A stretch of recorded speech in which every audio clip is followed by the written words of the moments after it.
Okay, you will let me know once you're ready for me to allow the team. I think we are ready. We are ready, so we can proceed. Please. Sorry, Council. So good morning once again to all the participants. The prosecution side, Council 1 has already presented, and we are moving now to prosecution Council 2. You have the floor. I'm much obliged, Excellency. May it please this honorable court, and for purposes of record, my name is Counsel Hope McKenna, appearing for the prosecution. At the core of our legal system is a steadfast commitment to upholding justice, the protection of rights and individuals, and ensuring accountability for heinous acts that violate fundamental principles of humanity. That being said, the prosecution shall submit and will show in our submissions that Mrs. Lusho Mongala had deliberately flouted the laws and customs of war that were targeted against civilian population, which led to the death of many people, inflicted untold numbers of suffering upon innocent civilians, men, women, and children alike. Your Excellencies, Mrs. Lusho Mongala cannot evade responsibility for these actions. Our pursuit as the prosecution is justice that is firmly rooted on the principle that those who commit atrocities must bear responsibility and must face the consequences for their actions. In light of the above, I will be addressing issues 2 and 3, and I will show to this court and believe that the war crimes pursuant to Article 20 in Uzuri and under issue 3 that there are substantial grounds to believe that Mrs. Lusho Mongala is to be held individually criminally responsible for the crimes committed pursuant to Article 46B of the Malabo Protocol. That being said, Your Excellencies, I would like now to give mention to Article 9, of the ICCPR. Article 9 of the ICCPR provides that a person has the right to liberty and security of his person, and this right is only limited under various procedures as prescribed by the law. The same is also echoed under Article 6 of the African Charter on Human and People's Rights. I would also like to give mention, and I would like to support the provisions of Article 9 and 6 with the provisions of Article 42 of the 4th Geneva Convention, which provides that in a situation where a person is placed in an assigned residence, that person, the detaining power which is holding them, should give them and make sure that the detention is absolutely necessary. In line with that provision, in the case of prosecutor versus Delilah. Counsel, so you're invoking Article 42 of the Geneva Convention, but yes. Why are you invoking the Geneva Convention? Much obliged, Your Excellency. The Geneva Convention, in this case, I'm invoking it before this honorable court due to the fact that the parties to this case, the government of Kedibonye and Salima, have indeed ratified these laws in their nations, and thus it is applicable before this honorable court. But that will only apply irrespective of the ratification only if there is existence of an armed conflict. So is there an armed conflict in existence? Yes, much obliged, Your Excellency. In this scenario, I'd like to deem the armed conflict in place an international armed conflict pursuant to Common Article 2 of the Geneva Conventions. Under Common Article 2 of the Geneva Conventions, it states and it defines that an armed conflict is a conflict between two or more of the high contracting parties, even if the state in war is not recognized by one of them. It also further states that it shall apply to all cases of partial or total occupation of the territory of the high contracting party. That being said, I'd like to make it bring it before this honorable court that under paragraph 5, we see the government of Kedibonye giving Uzuri legislative and administrative autonomy to conduct their government, and thus it is based as an international armed conflict. Well, if you are arguing, so who are the parties in this conflict? The parties to this... The parties to this conflict, Your Excellency, is the government of Kedibonye and Uzuri people who are afflicted. And we also have mention of the government of Salima, which was taking diplomatic, as seen under paragraph 8 and also paragraph 7, between paragraphs 7 and 9. Salima government was also involved in some way in between this conflict that took place in Uzuri. So if that's the case, are you arguing that the civilians in Uzuri who started fighting, they became combatants for them to be considered under the context of international armed conflicts? We do not submit that the civilians in this case in Uzuri became combatants, but the ULF fighters who are present in Uzuri, which is an area that is fully autonomous, those ULF fighters are the ones who led this conflict to become an armed conflict, an international armed conflict at that. So are you saying ULF are combatants because they can't be civilians and then at the same time be an international armed conflict? Yes, in this, it is our submission as a prosecution that the ULF indeed are combatants because we also see them, they take part in actions like launching missile attacks against the government of Kedibonye as seen under paragraph 4 of the fact pattern. So now in that situation, how then does a civilian convert into a combatant? Much obliged. Sorry, because the ULF themselves were civilians who then picked arms to fight.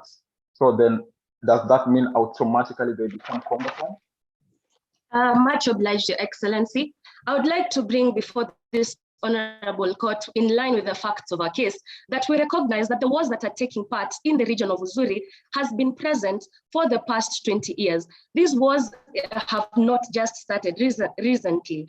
The wars that have been there have been carried out by the ULF for a long period of time that made them combatants. They are the ULF fighters present in Uzuri, and then we have the innocent civilians who maybe most of them have supported the ULF, but have not in particular taken part of the armed conflict. They were just civilians taking part and taking motion in their day-to-day lives in the region of Uzuri.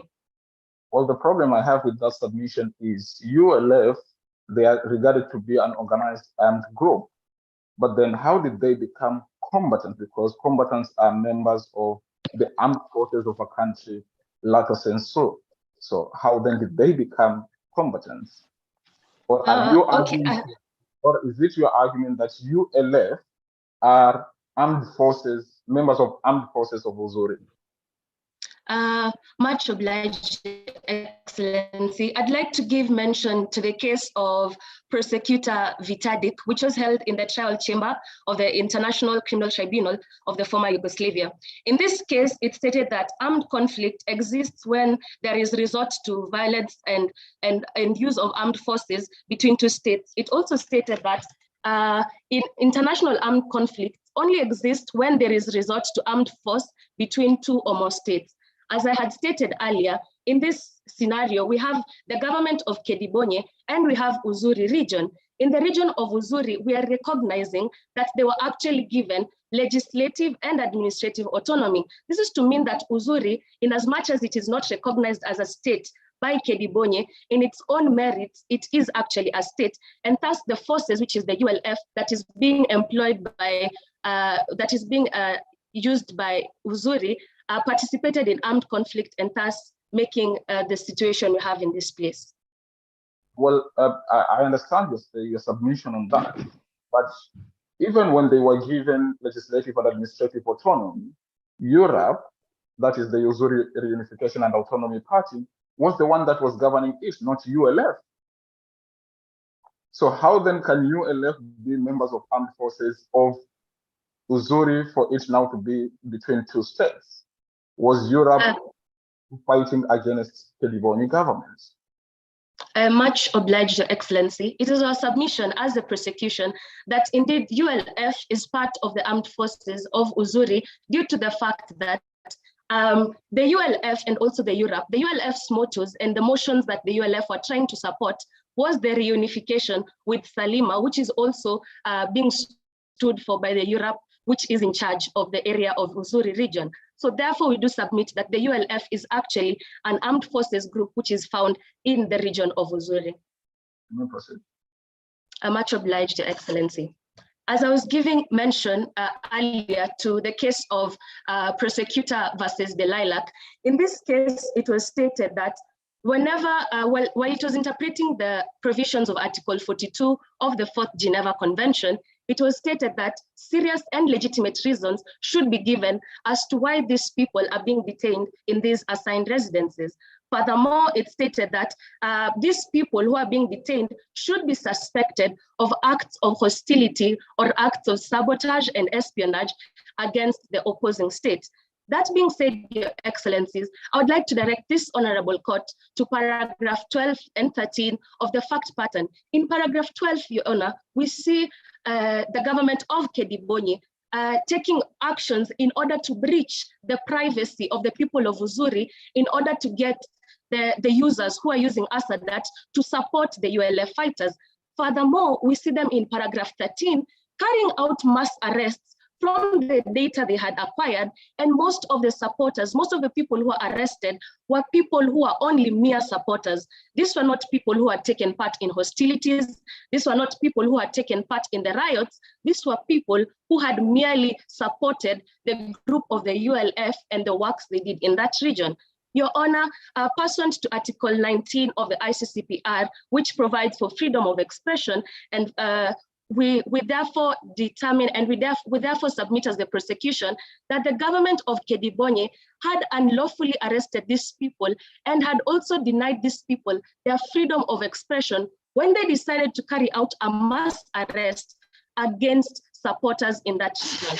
I'd also like to shed light on paragraph 14 of the fact pattern, which states that, and we're informed that the government of Kedibonyi actually held meetings to discuss how they are going to deal with these people. The government of Kedibonyi held meetings to discuss how they are going to deal with people who are just supporters. Your Excellency, these are not serious and legitimate reasons to confine these people in assigned residences. Your Excellencies, the people in the region of Uzuri who are supporters, people who are only expressing themselves for the reunification of Salima, were being confined just because of expression, and thus this led to the unlawful confinement that happened in that region. Counsel, if I may interject. Yes. So we are sitting as a criminal international crimes court. On what basis should we be considering what I would call maybe human rights provisions of the ICCPR? Much obliged, Your Excellency. The ICCPR in this state, I'd like to give mention that it has actually been ratified by both the states, and thus it stands as a law between which is being used in this state and the laws which are binding in that state. Therefore, the provisions like, for example, Article 9 and also 19 of the ICCPR are applicable before this honorable court. Yes, Counsel, what I'm asking is, aren't those articles referring to, let's say, human rights provisions and perhaps not necessarily a matter that should come before a criminal court? I'm much obliged, Your Excellency, in as much as these provisions actually provide for human rights, but we do recognize that the ICCPR sheds light on what is unlawful confinement. This is to state that the concept of arbitrary detention has been provided under the ICCPR, and arbitrary detention is actually another way of mentioning the provision of unlawful confinement in this state. So, Counsel, sorry, Mike, I'll allow Judge Ebun to go ahead. Yes, thank you. It's just further clarification on what my brother George was raising. Are you saying that this court has jurisdiction based on the provisions of the ICCPR?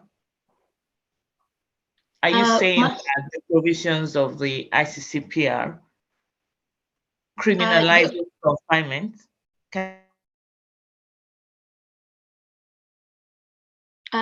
Could you kindly repeat your question, Your Honor?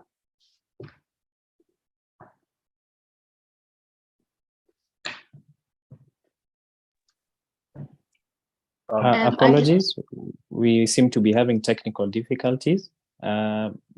Could I allow Mr. Wengo to ask his question while we wait for Madam Ebun? Yes, I think I also got the question that I think she's back, or she can ask the question herself. Yes, I just wanted counsel to clarify if she is telling this court that the provisions of the International Covenant on Civil and Political Rights criminalizes unlawful confinement and is the basis for the jurisdiction of this court. Much obliged, Your Excellency. It is a submission as the prosecution that no, it does not met out the jurisdiction, but it is complementary to the provisions of the Malabo Protocol. Yes, it is complementary to the provisions of the Malabo Protocol. But you have not told us the provision of the Malabo Protocol as it concerns confinement. Provided as for under Article 28D of the Malabo Protocol, which provides for grievous crimes against, it provides for what is substituted to be war crimes. We have the concept of unlawful confinement. And as I had mentioned earlier, in the ICCPR, in order to shed light to this situation, the ICCPR has the concept of arbitrary detention enshrined within its laws. So therefore, I state that the ICCPR just therefore complements the provisions which are there present in Article 28D of the Malabo Protocol. Okay. Counsel, if I may just add, so then is it your submission that the same definition of unlawful confinement under the ICCPR is similar to and would operate in the same conditions as the Malabo Protocol, Article 28D? What it is our submission, Your Excellency, as the prosecution, that in as much as it is not particularly mentioned in the ICCPR as unlawful confinement, but both are similar and each complements each other into what enshrines arbitrary detention and unlawful confinement. If I may, so who are the people who are arrested? Were they civilians or are they ULF members? The people who are arrested in this case, Your Excellency, were the civilians, people who are mere supporters of ULF, of the motion that was being projected by the ULF. Wasn't ULF an organization that was regarded to be a terrorist organization under the Kedibonyi laws? Yes, Your Honor, it was. So if they were supporting whatever ULF was doing, don't you think that that meant that they were supporting an act of a terrorist organization, and therefore justified for the Kedibonyi government to arrest them and confine them?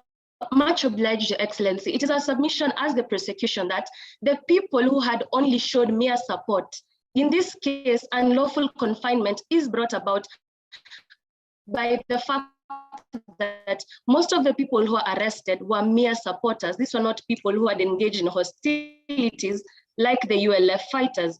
Therefore, we're advocating for justice to be given to those people who are confined due to the fact that they were only showing support through social media and expressing their opinions on the situation in the region of Uzuri. So are you saying that the state is not justified to arrest people who are supporting a terrorist organization? Is that your submission? Yes, it is our submission as such, Your Excellency. Okay. Much obliged, Your Excellency. Seeing as my time is up, I'd like to request for 5 minutes in order to be able to complete the rest of my submissions. 5 minutes is quite long. My fellow judges. I think 3 minutes will be sufficient. Much obliged, Okay. Your Excellency. Much obliged. I'd like now to move on to my second issue, which was the intentional attacks on planned protected persons and the people in the region and the planned protected properties in the region of Uzuri. Your Excellency, under Article 4 of the 4th Geneva Convention, it provides for the definition of planned protected persons. These are persons who find themselves in situation of conflict, and these persons include medical personnel, they include religious persons, they include prisoners of war, and many, many others. Under Article 13, this is read together with the provisions of Article 51 of the first Malabo Protocol. It provides that caution should always be taken in order to protect civilian lives during the carrying out of operations, while carrying out military operations. The same is also echoed under Article 57 of the first additional protocol, which states that precaution should be taken to spare civilian lives. Your Honor, it is our submission as the prosecution that in line with paragraph 21, we see the KAF fighters going before, we see KAF fighters going and attacking civilians, which led to the death of 37 and the injuring of 42. Your Excellencies, the KAF are soldiers who are present in this place. They present a threat before the people of Uzuri, and this threat led to the people of Uzuri reacting naturally by throwing stones. And this, the KAF therefore opened fire against these innocent demonstrators, leading to the death of 37 and the injuring of 42. Your Honor, no precaution was taken to ensure that these people were indeed protected in line with the military operations that were being carried out in that region. I'd also like to give a statement to the protected places, which was the hospital and the sanatorium. Your Honor, the mere fact that the ULF fighters were having their bases in the region near the sanatorium and churches does not mean that these regions were being used to promote military operations of the enemy. Yes. Counsel, sorry. So when you look at paragraph 21 of the fact sheets, when the attack that was being made first, it was against a building that was suspected to have a ULF fighter in it. And then the reaction of the civilians, they are the ones who started throwing the stones. And considering the throwing of the stones and injuring the Kedibonyi armed forces, as is seen with Lieutenant Kamau Zongo, as well as the blocking of the Kedibonyi in order to advance, don't you think that in itself is direct participation in hostilities? Much obliged, Your Excellency. It is our submission as the prosecution that the civilians in question did not directly participate in hostilities. These people were demonstrators within their rights. They were only demonstrating against the KF. When the KF at the bad target decided to open fire, the people decide the people only reacted. The people only reacted. Much obliged. I'd like to seek 1 minute to answer the Honorable Judge. You have 30 seconds to wind up your argument. Much obliged, Your Excellency. We submit as the prosecution that the people's reaction in this scenario was only a natural knee-jerk reaction due to the threat that was posed by the opening of fire by the KF fighters. It is also supposed to be taken that the KF fighters in this place had used bad target AI, which could only read up to 50 individuals. But in this scenario, they were approaching a crowd of up to 250, which could have led to an override of the use of their programs. It is therefore our prayers as the prosecution that this honorable court finds that the case before the crimes pursuant to Article 28B of the Malabo Protocol were indeed committed in the region of Uzuri, and that the case against Mrs. Lushomo Ngala of war crimes are admissible before this honorable court, and that Mrs. Lushomo Ngala bears the cost of this case and any other orders that this court deems fit. Much obliged, Your Excellencies. Thank you, prosecution. We will now move on to the defense. The defense, you have the floor. May it please this honorable court. My name is Kadus Yaric, and I am counsel for the defense of Ms. Lushomo Ngala, along with my co-counsel, Mr. Agitinat. The case of the prosecutor versus Ms. Lushomo Ngala is about the unwarranted persecution of a female innovator and tech mogul who provided cutting-edge equipment to a sovereign state within the confines of the law. I will present arguments with regards to inadmissibility of this case before this honorable court, and then contend that the first count of the alleged war crime of unlawful confinement was not committed. I will also argue that Ms. Lushomo is not individually criminally responsible. And finally, that there was a non-international armed conflict in the context of which acts alleged to be war crimes in the second and third count have been committed, and not, as the prosecution contends, an international armed conflict. Now, as regards admissibility, I will present my arguments in two headings. The first one regards the admissibility, and the second regarding the preconditions seen under Article 46E bis of the Malabo Protocol. Now, as regards admissibility under Article 46H of the Malabo Protocol, as a rule, this court can only exercise its jurisdiction when the court is convinced that a national court with the requisite first instance jurisdiction is unwilling or unable to investigate and prosecute the accused. This is explicitly seen under Article 46H of the Malabo Protocol. In the case at hand, we contend that not only was Salima willing and able to investigate and prosecute Ms. Lushomo for the war crimes, but also the country that she is a national of, the Kingdom of Bukada, was also willing and able to prosecute Ms. Lushomo. Now, as regards Bukada's willingness and ability, has been seen under paragraph 28 of the Statement of Agreed Facts that Bukada hasn't initiated investigations against Ms. Lushomo. However, it was not seen under the facts of the case, and indeed must not be assumed that Bukada isn't willing to conduct an investigation on Ms. Lushomo subsequently.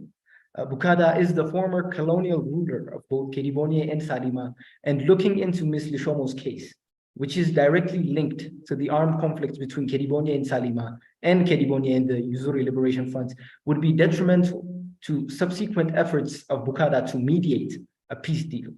Bukada's intent to investigate and prosecute Ms. Lushomo can more clearly be seen by the fact seen under paragraph 29 that Bukada detained Ms. Lushomo to present to this honorable court, even though it was under no obligation to do so, since it is not a signatory to both the Malabo Protocol and the additional protocols to the Geneva Conventions, which have provisions that require cooperation in criminal persecution matters as regards those war crimes. Yes, sir.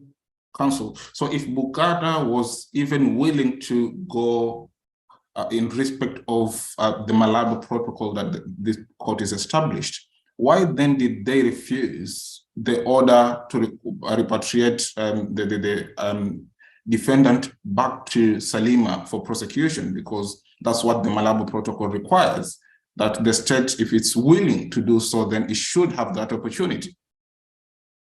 We contend that Bukada's unwillingness to heed the arrest warrant of Salima is not inconsistent with the intention to bring Ms. Lushomo to justice. This is because Salima is alleging that Ms. Lushomo had illegally transferred weapons. This is, of course, an allegation attached to this armed conflict, which Kedibonye has bought armed weapons from Ms. Lushomo's company. And now it is Bukada's concern, if it heeds the arrest warrant and sends Ms. Lushomo to Salima, she will not be humanely treated, as she has supplied weapons to Kedibonye, the belligerent opposition of Salima. She will not be treated humanely, and her due process rights won't be. And what would justify, where in the facts do you get the presumption that she will not be treated humanely? Because the test under Article 46H is either the state is willing or able. So was Salima willing? Was Salima able to prosecute? Yes, the other contention is both Bukada and Salima are willing and able to prosecute. However, considering your first question, now we can assume that Salima is not going to respect the due process rights of Ms. Lushomo because she had been supplying weapons.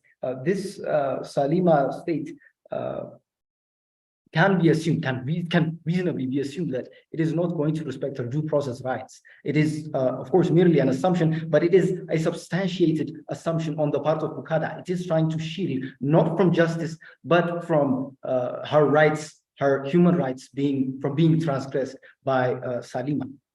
That's why I'm asking, what are the facts that we can make that presumption?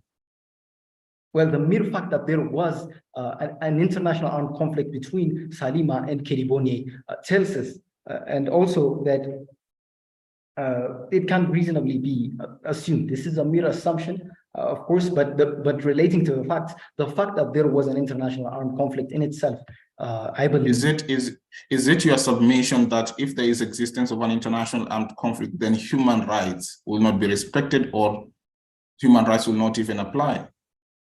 As regards the weapon supplier of the adversary, of course, I believe so. And that is why Ms. Bishomo fled Salima, fearing that her rights won't be respected, her due process rights won't be respected. It is seen. But a lot of jurisprudence of different international courts have indicated even the existence of an armed conflict. Both international humanitarian law and human rights will apply, even though humanitarian law will be lex specialis. So there's no fact that would indicate that in any way that Salima would have violated the fundamental rights of Ms. Bishomo Ngala. So we cannot make a presumption without factual basis.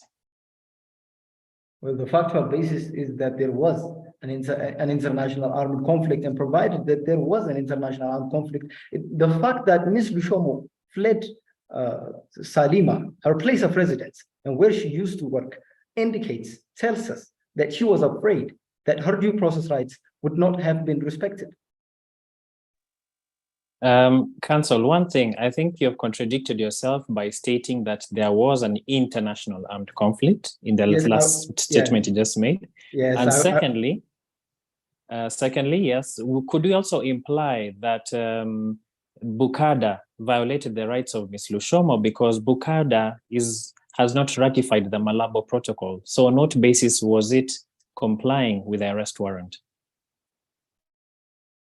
Well, to answer your first question, I am indeed not contradicting myself by alleging that there was an international armed conflict between Salima and Kiriboni. As I will explain later, we are of the opinion that there was an international armed conflict as regards Kiriboni and Salima, in which no alleged war crimes have been committed, and as regards the war between the Yuzuri Liberation Front and the Kiriboni armed forces, in which there are, of course, the alleged war crimes of attacks against plant protected persons and property. I will, of course, clarify that later.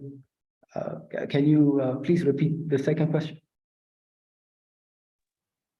So the second question is, Bukada has not ratified the Malabo Protocol. And so on what basis was it complying with the arrest warrant? And could we imply that it has also violated the rights of Ms. Lushomo? Well, as regards admissibility, it is immaterial to establish whether or not this arrest respected the human rights of Ms. Lushomo. And secondly, that this, in fact, does not transgress the human rights of Ms. Lushomo, because Ms. Lushomo is a national of Bukada, and provided that it considers her as having committed these war crimes, it is justified in bringing her before this court. So, counsel, perhaps under international law, does it matter how the defendant or accused person has been brought to court for the court to determine whether it should proceed with the matter? Yes, under the rulings of the various international criminal tribunals, of course, of the former Yugoslavia and Rwanda, there have been extensive cases, and it is a very contentious matter whether or not the detaining power respected the human rights of the detained. Are there any authorities that you can refer us to? We do not invoke any cases because this question does not particularly strengthen our claims as regards the inadmissibility of this case and the fact that this court cannot exercise its jurisdiction. Okay, counsel, you may proceed with your line of argument. Yes, as I was saying, Salima is also willing and able to investigate Ms. Lushomo. Earlier, the prosecution contended that Ms. Lushomo was being investigated by Salima as regards the illegal weapons transfer and not regarding war crimes. However, we contend that the fact that she was investigated for the illegal weapons crime does not bar the subsequent launching of investigation and prosecution as regards the war crimes, especially because Salima considers Yuzurians the victims as its own citizens, the purported victims, it is reasonable to predict that Salima will eventually launch investigation, and that is the requirement sought. Not the fact that investigations have already been launched, but that investigations will subsequently be launched, thereby establishing that both Bukada and Salima are willing and able, and hence this case is not admissible before this court pursuant to Article 46H of the Malabo Protocol. Well, sorry for that. So is the test required to be applicable at the time in question when the matter comes before the court, or the future? Because when you say they will, that means they have not yet. So usually, and the jurisprudence of international courts and tribunals have indicated that, if you may refer us to, in regards to that the test is looked at the moment where the case comes before the court, whether at that moment there is an investigation ongoing, rather than will. Yes, So, yes. Yes, what's Now, your response to that? Yes, I invoke the same provision, Article 46H of the Malabo Protocol. It says that in considering that, in determining that a state is unwilling to investigate or prosecute, subarticle 3A of the same says that the proceedings were or are being undertaken. This chapeau refers to the investigation and prosecution already launched, and it proceeds to say that or the national decision was made for the purpose of shielding the person concerned from criminal responsibility. Now, it is our opinion that this national decision has not already been made. We contend that Bukada and Salima will eventually investigate and prosecute Ms. Lushomo as regards these 4 crimes. May I proceed? The other contention as regards the admissibility of this case is seen under Article 46E bis of the Malabo Protocol. This article provides that at least one of the 4 preconditions seen under the Malabo Protocol must be fulfilled. The first one is that the accused must be a national of a signatory to the Malabo Protocol. Now, of course, as has been seen under the facts of the case, Bukada is not a signatory to the Malabo Protocol. Hence, this will not apply. This precondition has not been fulfilled. The other precondition is that the victims must be the nationals of a signatory. We contend here that Yuzuri is a disputed territory. It does not fall under the sovereignty of any of the states. Counsel, Yes, sir. if I may ask you, if the protocol doesn't apply, why does the protocol does not apply to this case? I mean, is there anything, any jurisprudence in international law when a party not party, when a state is not party to the protocol, then the protocol cannot apply to them? I mean, a protocol is not a convention. How do you justify this? Yes, we contend that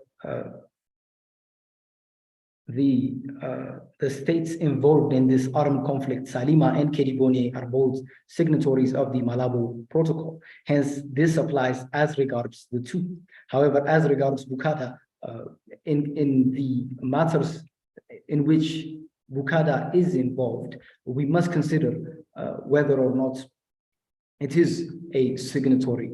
And the fact that it is not signatory is relevant in determining these issues of admissibility. May I proceed, Your Honor? Yes, you may. The other precondition under the Malabo Protocol, Article 46E, is that the territorial requirement that the nationals or the crime must have been committed in the territory of a signatory was not fulfilled, because, as I was saying earlier, Yuzuri is not the territory of neither Salima nor Kedibone, who are signatories to the Malabo Protocol. The other contention.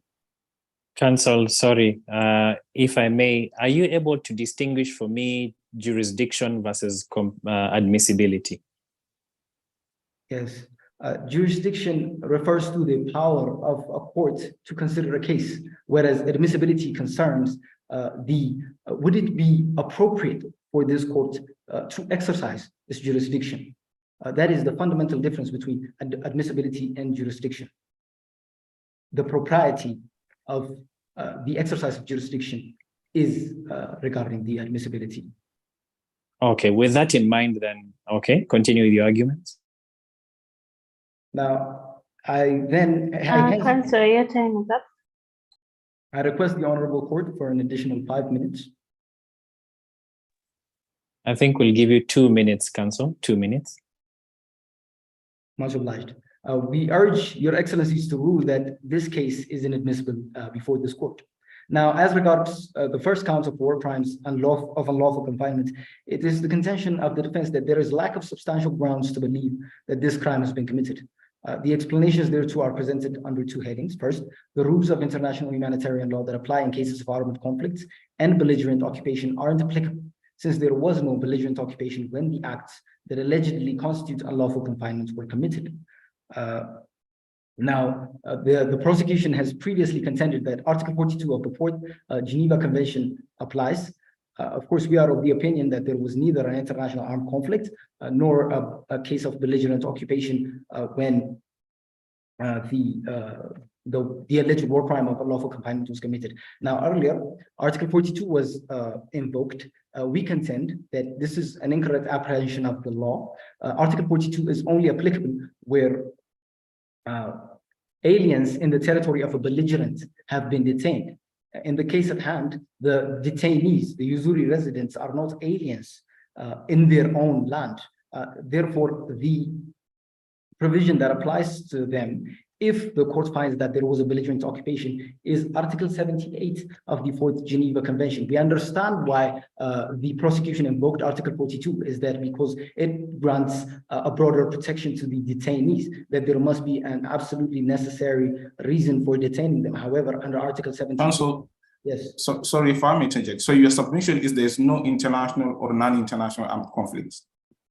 Is that your submission? Yes. As far as but at this moment, there were already, ULF were already making attacks in different government installments as well as some villages in Kedibon. So why do you say that there was no armed conflict of any character at that moment? There was no armed conflict because the ULF's attacks did not attain the requisite intensity and organization. These were sporadic attacks. As will be seen, the non-international armed conflict began in, I believe it is in June 2022. Before that, when the unlawful confinement, when the alleged acts that constitute unlawful confinement were committed, there was no occupation. Of course, we contend that, but in the alternative, even if there was an occupation, the provision, Article 78, is going to apply, which employs a less stringent measure, which says that there must be imperative security reasons to detain these, which we allege. Sorry, if I may have a follow-up question on that, and if the president permits for the oralist to just answer my question. Because when you look at paragraph 4 of the fact sheet, it is clear that the attacks that were being launched by ULF were missile attacks. And then ULF itself had a distinctive symbol of 2 red swords and black background. So they were organized, and the kind of weapons they used to do the attacks were missiles. So don't you think they have reached the level of intensity and organizational requirement to meet the criterion of non-international armed conflicts? We believe that the requisite intensity has not been fulfilled.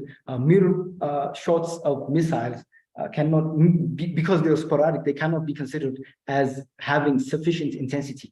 And now, as regards organization, the fact that they have a flag that is the inverse of the flag of Salima does not necessarily mean that they are as organized. As seen under the facts of the case, the ULF had inroads into northern Uzuri after it was supplied with RPGs by the Saliman government. Therefore, we contend that this attack these attacks have not attained the requisite organization and intensity. Then that contradicts your argument, because if they are being supplied RPGs by Salima government, then that means they are getting support from another government, and that means Salima is involved in the conflict, making it an international armed conflict.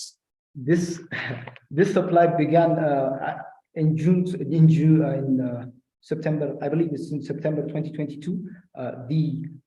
The China in question is not as regards this moment, of course, and later the fact that Salima supplied weapons to the Uzuri Liberation Front does not necessarily mean that Salima is implicated in this war whatsoever. The fact that supplying weapons does not amount to participating in an armed conflict.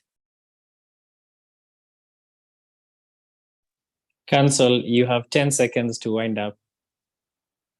This concludes my submission. I see the floor to my co-counsel, Mr. Agetanet.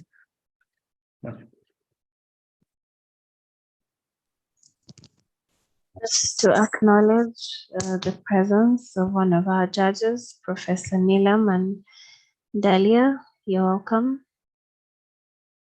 Thank you. Okay. Floor speaker. Council, you may proceed. Much obliged. Mr. President, Your Excellencies, may it please the court. My name is Mr. Agetanet, and I'll be continuing the case on behalf of the defense. Before I move on to my submissions, I would like to address this honorable court in regards to the prosecution submission. The prosecution submitted without any backing of fact that painted Ms. Lushomo Nagala in a dark light without any fact as to their packing. But as we see on the agreed facts, paragraph 6, Ms. Lushomo Nagala is an IT genius, an AI visionary nonetheless, and she has used her talents, her expertise, her knowledge in order to improve people's life and make the world a better place. So the prosecution submission is without no fact in painting Ms. Lushomo Nagala in a dark light.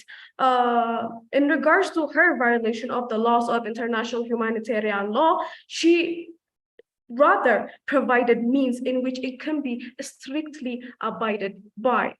Your Excellencies, I will now move on to proving that there is no substantial ground to believe that an intentional attack was commenced against protected persons, protected objects, nor was Ms. Lushomo Nagala individually criminally responsible for war crimes, as will be illustrated in my subsequent submissions.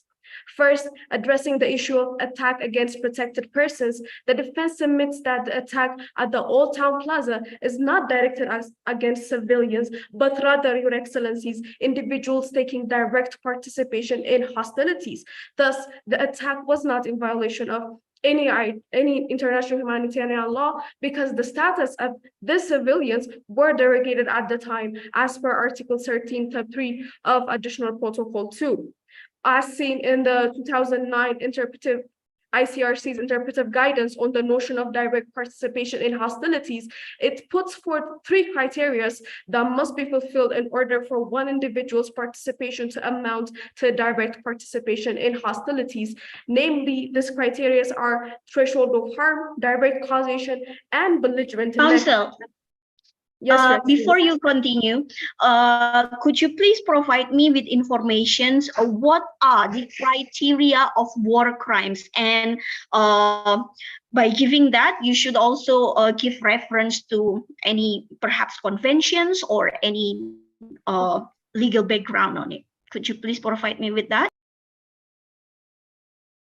Your Excellency, well, to address your question, well, this war crimes, specifically in regards to the cases that is provided in front of this honorable court, is one, the war crimes of attack against planned protected person, which is in violation of the Malabo Protocol 288D1.3 of the Malabo Protocol. Then to move on to the attack against protected property as seen under Article 28D of the Malabo Protocol, listed as a war crime. And then also in front of this honorable court, it's also presented with criminal responsibility of committing war crimes of previously, as I previously stated, of attack against protected persons and objects as per 46B of the Malabo Protocol. May I proceed, Your Excellency? Well, I'm not asking the protocol, but is there any international convention regarding setting up a definition of what is war crimes and the criteria and such on? No, no information. Your apologies, Your Excellency, I did not get, I guess, your first question. Well, in regards to what amounts to war crime, we can see that the Geneva Conventions, this amounts to international laws that elucidate war crimes. Have I gotten it right, Your Excellency? May I continue? Yes, you may. Thank you. Much obliged, Your Excellency. As I was stating, as seen on paragraph 17 on the agreed facts, Kedibonyi Armed Forces, as seen, Kedibonyi Armed Forces were in the middle of their military operation to retake control of Yuzuri, and they were faced with this 250 civilians who had blocked the plaza, as seen under paragraph 21 of the agreed facts. This is clearly likely to affect the military operations of Kedibonyi, thus therefore fulfilling the threshold of harm. And the harm is likely to materialize from this 200 civilians blocking or presenting themselves as a blockade of this plaza, therefore fulfilling again the second criteria of direct causation. As seen on the Council, yes. Council, if I may interject, is it your submission that the presence of 200 or so civilians is of sufficient danger to armed forces that have advanced weapons? Well, Your Excellency, I would like to give emphasis on the word likely to adversely affect the military operations of Kedibonyi Armed Forces. And it is a submission of the defense that, yes, in this case, the 250 civilians blocking the plaza, and especially even faced with this big armored trucks, shows the harm that they're likely to cause, Your Excellency. Proceed. Much obliged, Your Excellency. As I was saying, as seen on the fulfill the second criteria of direct causation, as seen on paragraph 20 of the agreed facts, the civilians are acting in this way because of the ULF pamphlets that was distributed to them, urging them to block the streets in order to halt the advances of Kedibonyi Armed Forces, thus last but not least fulfilling the belligerent nexus requirement. Therefore, it's the defense's submission that this attack does not violate Article 28D, sub E1 of the Malabo Protocol. Council, was the attack itself in conformity with the principle of proportionality as required under IHL?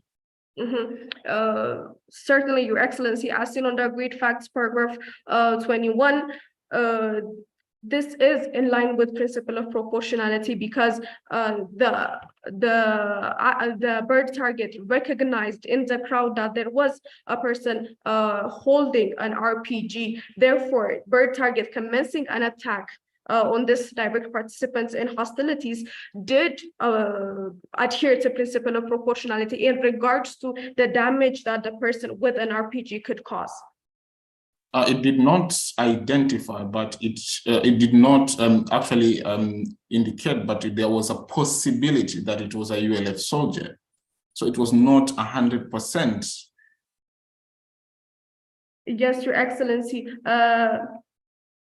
As seen in the agreed facts, ULF forces have a habit of blending in with civilians, as been stated in the agreed facts. And this blending in civilians in the previous circumstances would logically allow us to assume that in this case, there is a presence of an individual with an RPG. Your Excellency. Okay, yes, that's the reason why I'm asking whether the principle of proportionality in this case was followed, considering that irrespective that we have ULF soldiers within the civilians, the requirement is the attack must be proportionate to the military advantage gained. So that's the question I'm asking. Yes, Your Excellency, it is the defense's contention that the principle of proportionality was adhered to because the attack commenced against this individuals taking direct participation in hostilities, and also this person with an RPG would amount to concrete and direct advantage to Kadiboni Armed Forces, Your Excellency. And lastly, so 250 civilians with one ULF soldier, is that proportionate? Well, that one ULF soldier armed with an RPG, Your Excellency. May I proceed? You may proceed. Much obliged, Your Excellency. To proceed to my next submission of attack again. Excuse me, Your Excellencies. Moving on to my next submission in regards to the prosecution submission of the individual criminal responsibility of Ms. Lushomo Nagala in providing of bird target to Kadiboni Armed Forces. She is not individually criminally responsible for war crimes of intentional attack against protected persons. She was only involved during the development stage and did not direct any of the attack as established in the prosecutor versus Celsius paragraph 356, which established providing the means is not enough in the ICTY judgment. Counsel, so yes, I understand your jurisprudence of the ICTY, but the same ICRC that you have been making reference to in their commentary on the guiding principles of application of lethal autonomous weapon system does provide for the liability of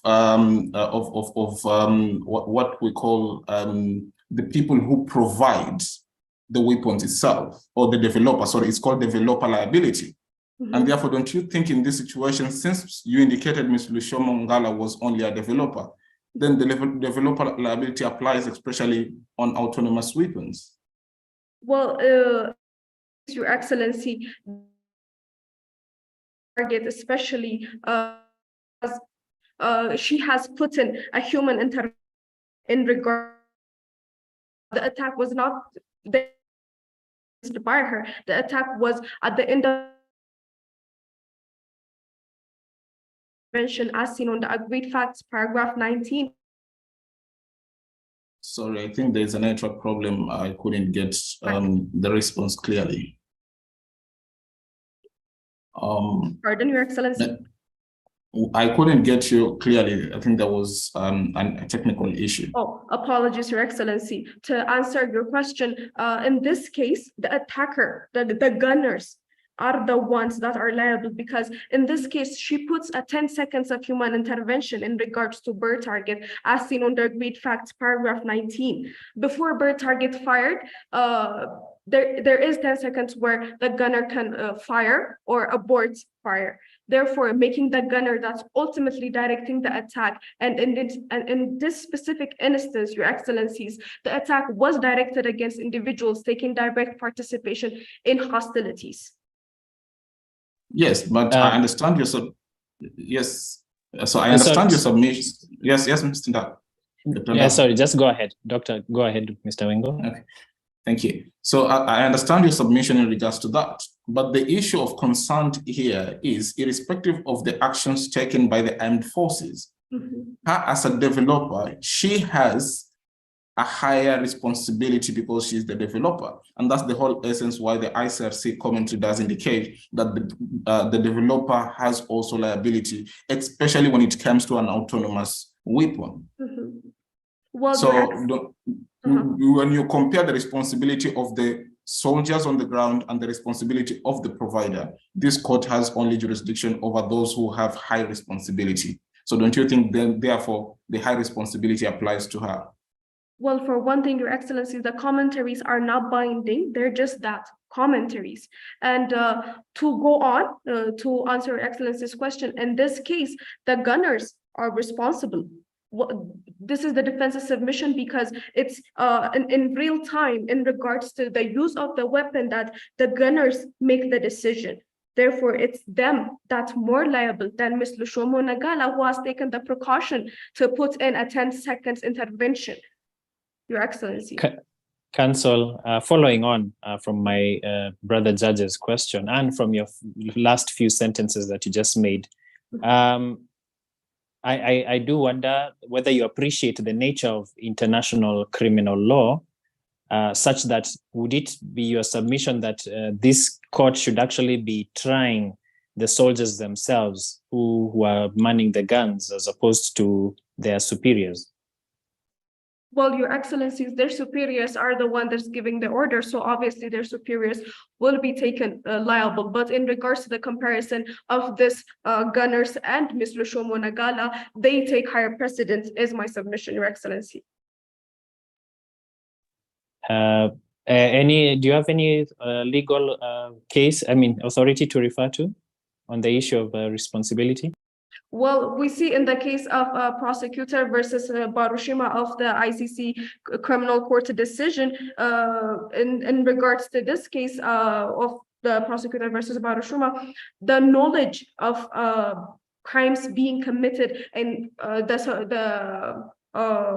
the subordinates and failing to take actions is established in this case. In this regards, coming to this case in this regards, she has no knowledge in real time where the attack would take and by who and against whom it would commence.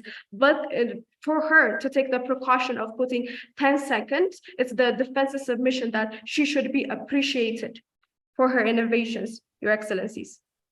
If I may, so if that's the case, okay. Yes, so if that's the case, carry on. Yeah, thank you. So if that's the case, then don't you think that she had been warned that where there is a big population of more than 50 people, the AI would have a challenge in terms of applying the principle of distinction? And considering also paragraph 6 of the fact sheets where the staff usually send her detailed reports on regular basis. So why then would you say she did not have knowledge in terms of how the AIs themselves will be operating? Well, Your Excellencies, in regards to presence of 50 individuals, it's stated that it's stated in the agreed facts that per target only takes longer to identify. And in this case, the gunners took precautions, having that in mind, firing 8 seconds in regards to their previous firing time of 3.5 seconds. And Ms. Lushomo Nagala has presented all of these results to KD Boni Armed Forces.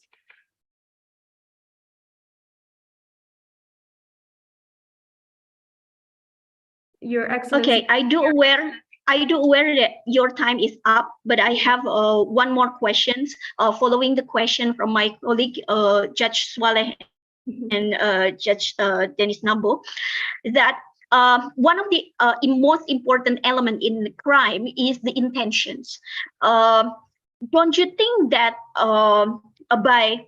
for a developer to develop a weapon, that means the developer already has the intention for the weapon to be used to kill persons? Can you clarify this? Thank you. Your Excellencies, as I have stated in my before my submission, that she's an AI visionary, an IT genius, and with that she wants to help make better the lives of people. And as seen on the agreed facts paragraph 19, her contributions actually decreased the number of civilian casualties. Therefore, her contributions, her inventions actually helped with adherence of international humanitarian law rather than violate it. Okay, checking on time. How much time does the defense have? I note my time is over. Their time is up. All right, we give you 30 seconds to wind up your arguments. Thank you, Your Excellencies. As in regards to the attack of Adam commenced against St. Elgius Church and Mount View Sanitarium. It is the defense's submission that both were military objectives, as in their regards to help and added to the military operations of ULF forces. And in regards to Ms. Lushomo's criminal individual responsibility of providing Adam, it is the defense's submission that in providing Adam, Ms. Lushomo's criminal responsibility she's not individually criminally responsible, because as seen in the agreed facts, Ms. Lushomo Nagala has patched the system. Furthermore, she has indicated she has ordered her workers to err on the side of caution, to follow up on Adam, as seen on the agreed facts. Therefore, it is the defense's submission that Ms. Lushomo Nagala has taken precautions in regards to Adam, in opposition to the prosecution submission. Thank you, Your Excellencies. This concludes my submission. Thank you, Counsel. I now turn to the prosecution. If you had reserved time for rebuttals. Yes, we have 2 minutes. Proceed. Your Excellencies, the first counsel for the defense averred that since the accused is not a citizen of a state party to the Malabo Protocol, she cannot be tried by this honorable court. However, Article 46 E-bis in its sub-article 2 sets out 4 criteria, which if one or more is satisfied, the court has the requisite jurisdiction. In this case, 2 were satisfied, that the crimes were committed against the people of Uzuri, of Salim of Uzuri, which is a state party to the Malabo Protocol, and the alleged crimes were also committed on the soil of a state party. Therefore, she can be tried by this honorable court. On the issue of complementarity, Salima referred this case to the Office of the Prosecutor, which is in line with Articles 22A and 46G of the Malabo Protocol. Therefore, the prosecution actually exhausted the complementarity doctrine, since the Salima referred it to us after it were unable to conclusively try the accused in its own state. Number 3, pursuant to paragraph 19, line 3 of the fact pattern, we learned that bad target AI actually the information from the AI was shared to Asayaroma servers, which were then shared to the Kedibonyi Armed Forces. And also in paragraph 28, we learned that Ms. Lushomo Ngala knew that the Adam AI had problems which were communicated by her engineers. Therefore, she had knowledge of the use of her AI. And number 4, the defense has also submitted that that the gunners are the ones which opened the fire and they should be held accountable. However, we submit that gunners do not make themselves, they're made by people. And in this case, they were the subordinates of the Asayaroma company. And therefore, Ms. Lushomo Ngala bears the individual criminal responsibility pursuant to the provision set out in the case of Prosecutor versus Enver and Amir Kabura before the International Criminal Tribunal for the former Yugoslavia. Most obliged, Excellencies.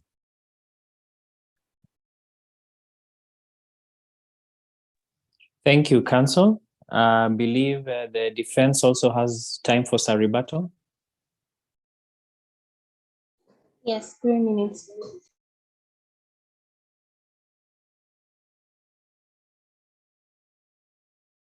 As I have mentioned previously, my name is Kadusiare, and I'll be presenting the rebuttal for the defense. Now, the prosecution contends that because Uzuri is Salima territory, the requirements under Article 46E bis of the Malabo Protocol has been fulfilled, but the prosecution has not provided an argument to that effect. It settled the disputed territory of Uzuri as the territory of Salima. Of course, as seen under Article 29 of the Vienna Convention of the Law of Treaties, treaties only apply to the extent of the territory of a signatory. It has not been unequivocally seen that Uzuri is the territory of Salima. In fact, it is a disputed territory. To say that Uzuri is the territory of Salima would be against the principles of international law. Now, as regards the second section, the second rebuttal, the prosecution contends that Bharat Target has sent images to Asahi Roma's servers, and that because of this, Ms. Lushomo is individually criminally responsible for failing to heed the images and improve the results sent to the armed forces accordingly. However, we contend that this is against the facts of the case. Ms. Lushomo did not know, she did not have these images with her, as the servers of Asahi Roma are located in Haif, the capital of Kedibonye, at the time of the commission of the alleged commission of the acts. Ms. Lushomo was in Beit Sheba, in a place of residence and work in Salima. She was not in Kedibonye, and therefore Ms. Lushomo cannot be held responsible for launching an attack she did not even know about. If I cannot be of further assistance to this court, this concludes my submission. Thank you very much, both counsel, for presenting your case as well. I will hand over now to Mr. Wengo to guide us on how to proceed from here.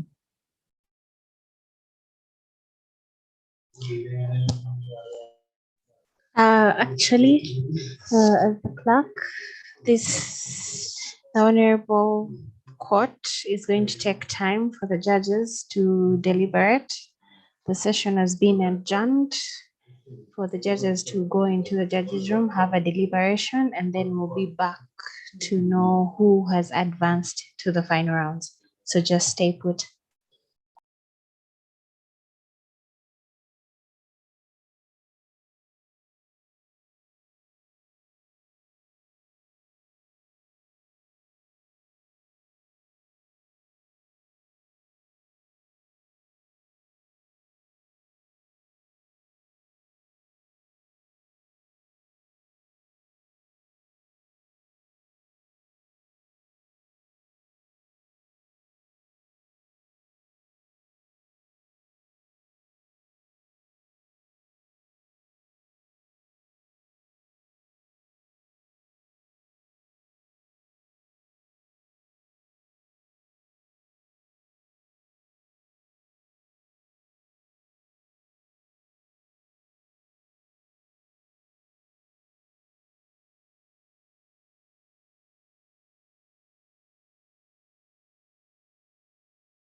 Hello to the teams.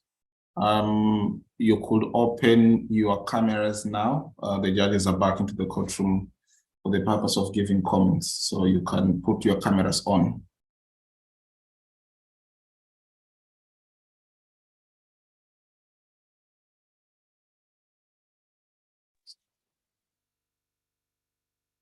Is Miss Adeke joining us? Or? I'm sure she will join us, but we can proceed. Mr. President of the court, over to you. Right. Good afternoon, ladies and gentlemen, and welcome back to this session. We must congratulate you guys for putting in a spirited fight, and you showed a lot of confidence in your presentations. And we are actually, the judges are unanimous in saying that they enjoyed this session. I will allow my co-judges to introduce themselves and give their comments before finally I come to also give my comments and the final decision. So let me allow Professor Nilam to go ahead, followed by Madam Ebun. Thank you, Mr. President. Hi, everyone. My name is Nilam Andalia Kurniasari, and I'm sorry for being late, but don't worry because I was late, so I will not give the I will not participate in the voting who is going to win these competitions or not. So I'm not going to take part of that, but I'm going to give my comments only on the part that I am here with you. So I'm teaching at the University of Airlangga, Indonesia, and sorry for being late because I was just coming back from University of Gdańsk, Poland, and I was because of my teaching assignment there, and I was still jet lagged. Sorry for that. But yeah, to give you comments, the team that I was able to hear was the defense counsel, and yes, it was good, but all the appearance, eye contacts are good.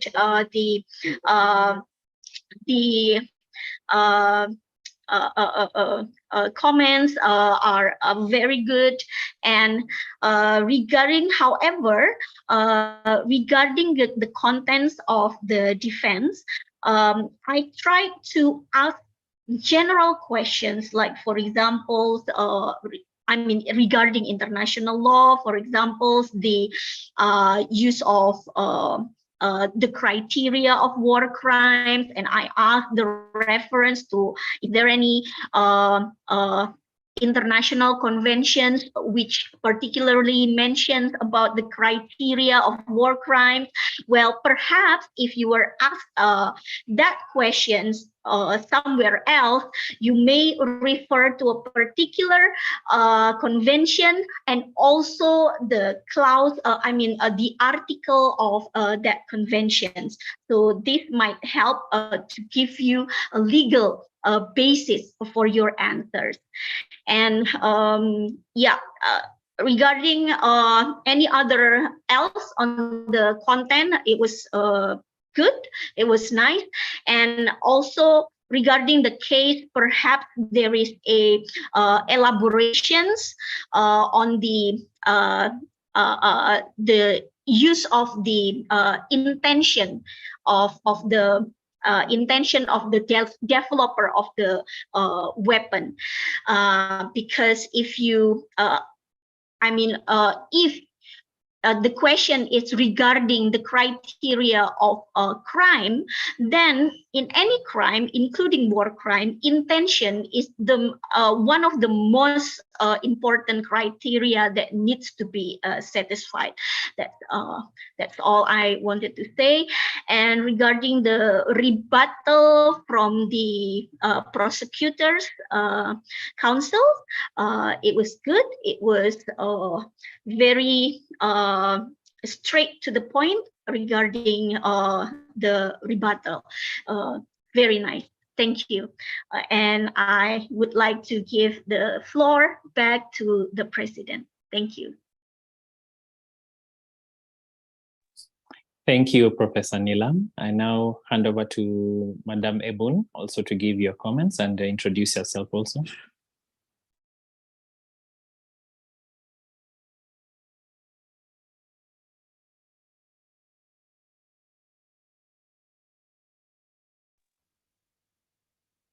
Miss Ebun, are you able to speak?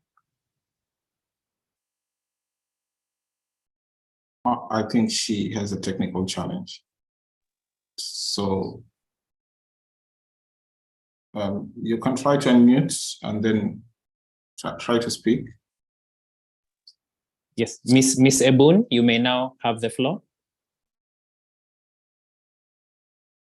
Yes, can you hear me, please? Yes. Oh, so I was saying that my name is Ebun Bamigboye, and that I apologize to the team that I'm unable to put on my camera. So I'll just go ahead and make few comments.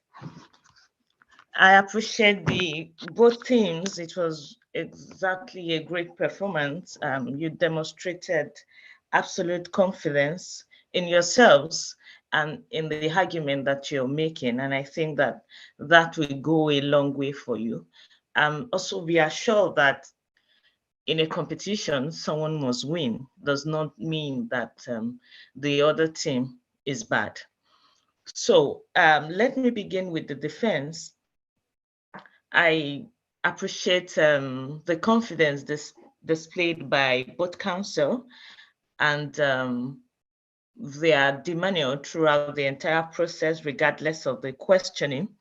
I'll, however, point out that while it is important to hold on to your argument, but when you make an allegation as to facts, you must connect it to how it finds its foundation in law, so that it doesn't come across as if you are just you're making an argument that suits your position, but we are unable to find its footing in law.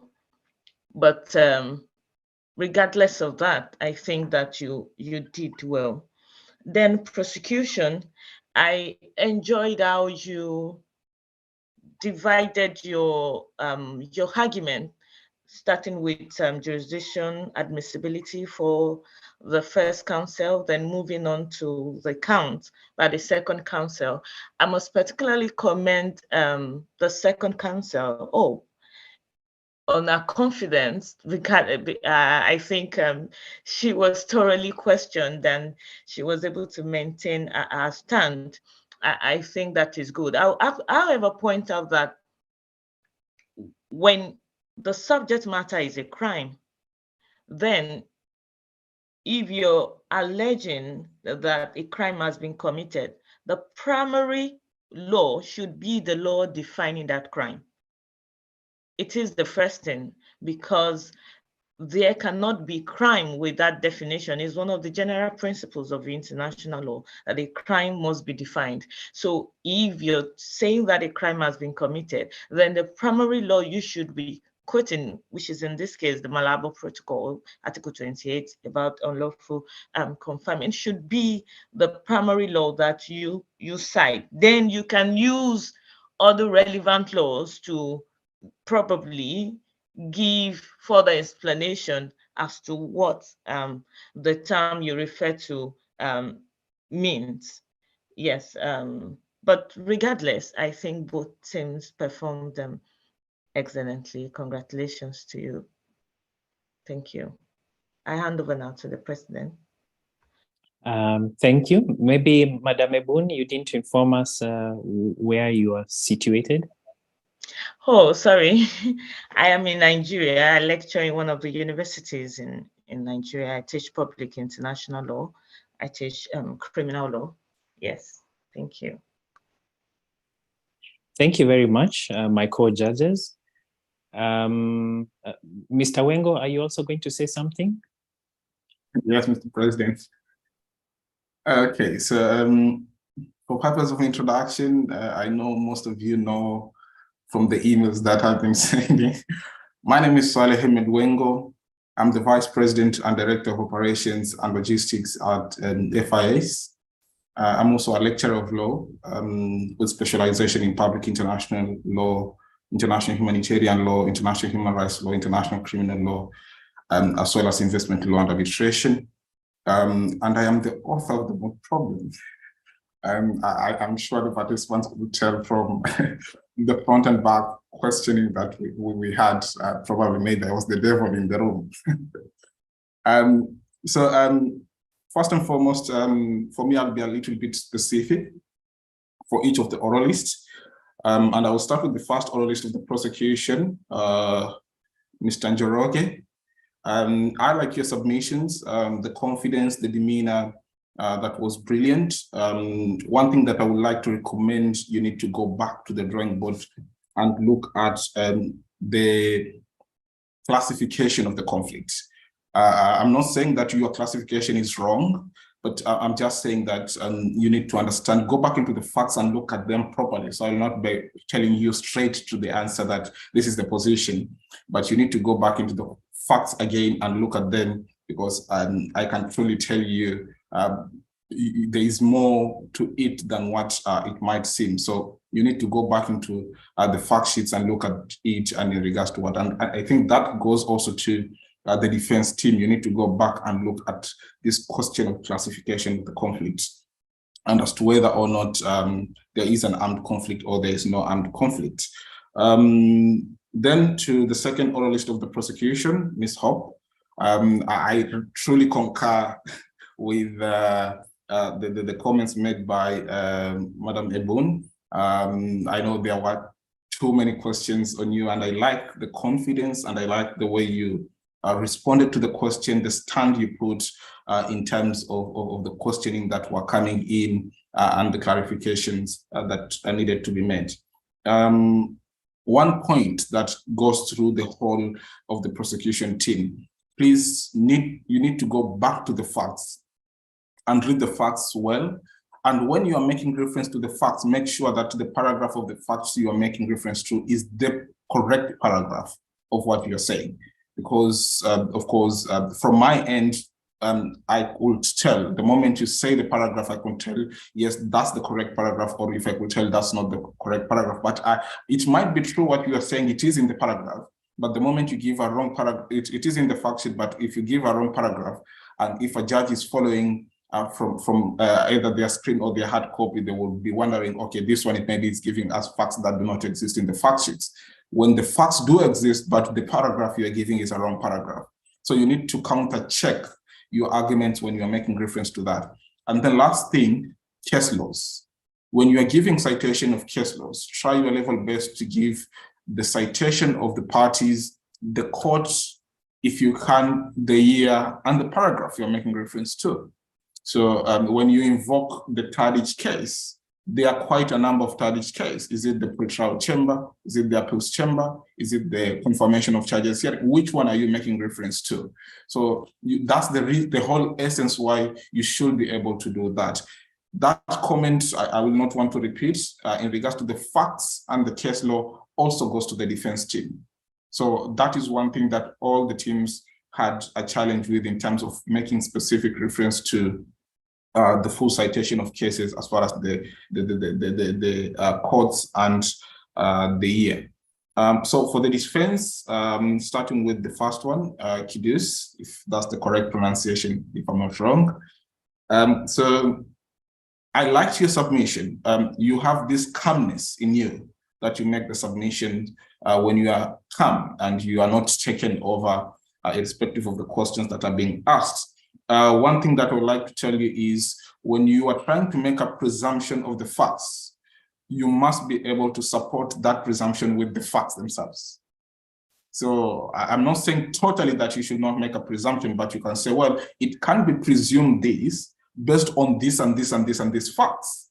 So, but if you are making a presumption and you can't support it with the facts, then the judges are like, well, there is no support of this presumption. So you need to make that clear. The second oral is for the defense, if I'm not mistaken, Ms. Tere, if that's the correct pronunciation. Yes. So a similar position. I liked your confidence, and of course, even with the questions that were coming in, you still stood on your stand. And then, of course, you are able to make those submissions. Lastly, on the rebuttal and the rebuttal, I liked truly the prosecution's rebuttal. I could tell, because when it comes to rebuttal, it's usually bang moments.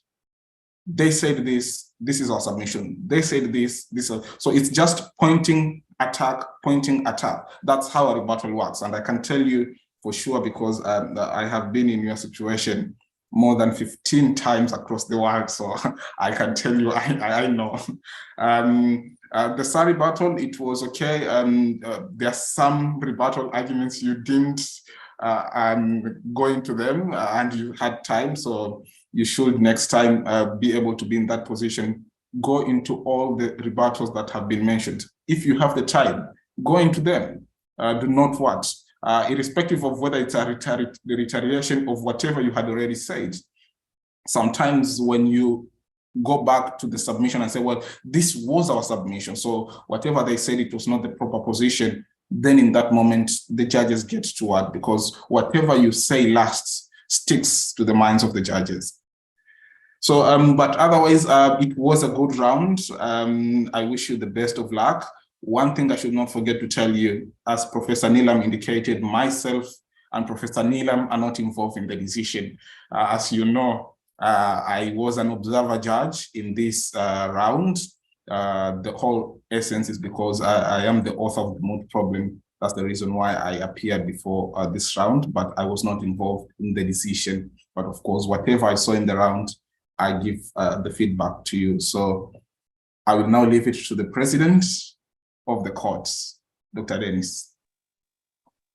All right. Thank you so much, my fellow court judges, for your quite helpful comments. And I appreciate the way that we worked together throughout this session. What I'd like to say is let this be a good learning opportunity for all of you.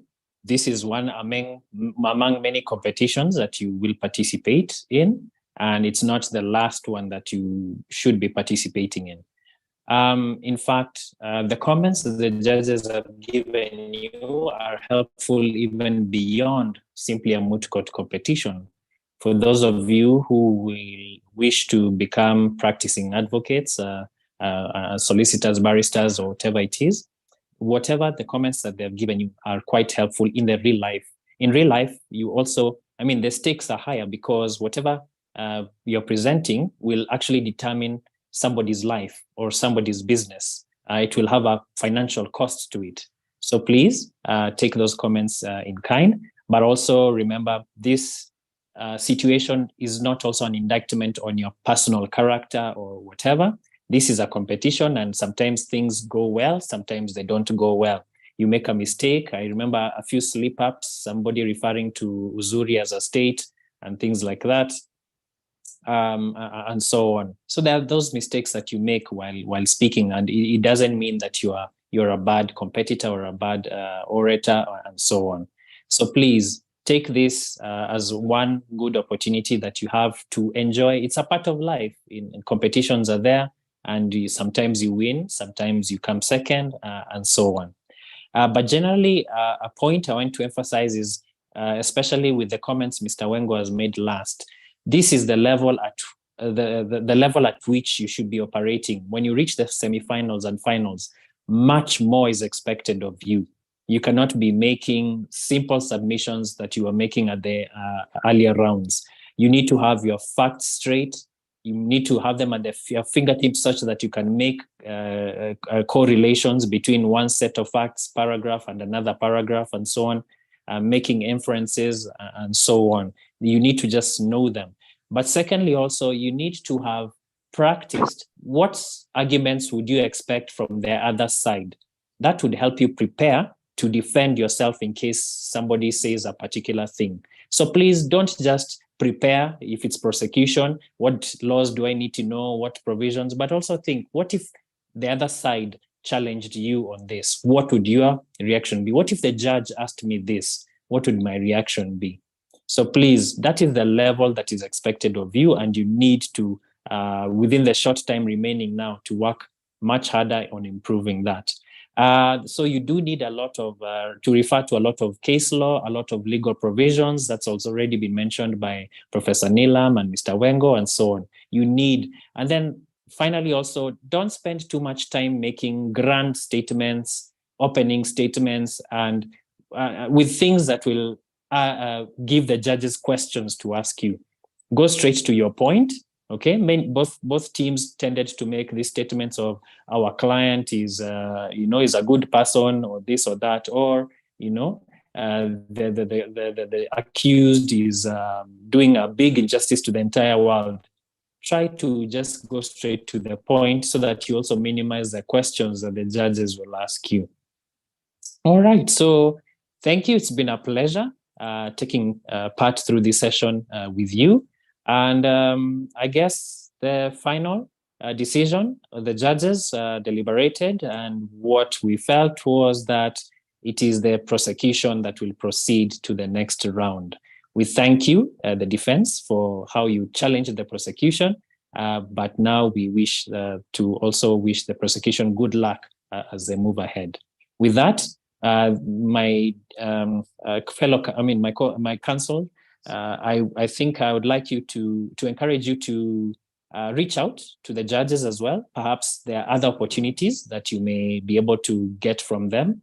They can assist you, perhaps finding out scholarships or other universities that you might want to do your LLM and PhD and so on. So please don't be shy, do reach out. With that, I hand over to the FIS team. Thank you. Thank you very much, Mr. President. My appreciation to the judges for their time and the commitment and the comments given to the participants, to the teams. Believe me, this was not an easy decision, but of course, it's a competition. We have to come to the end of the competition, and therefore, it's not about winner and loser, but it's a winner and learner. I can tell you, at the time of drafting of the mood problem, I was considering the current situation that is ongoing. What is ongoing in the world in terms of conflicts. There's currently a discussion at the United Nations in regards to whether we should have a treaty to regulate the issue of autonomous weapons, which is what currently what. So take that opportunity, make a contribution towards it, and then you will be able to realize that this was not just a competition, but a whole process of learning. But believe me, all the teams were really, really, really good. I'll now hand over to the president of FIS, Mr. Karim Aziz.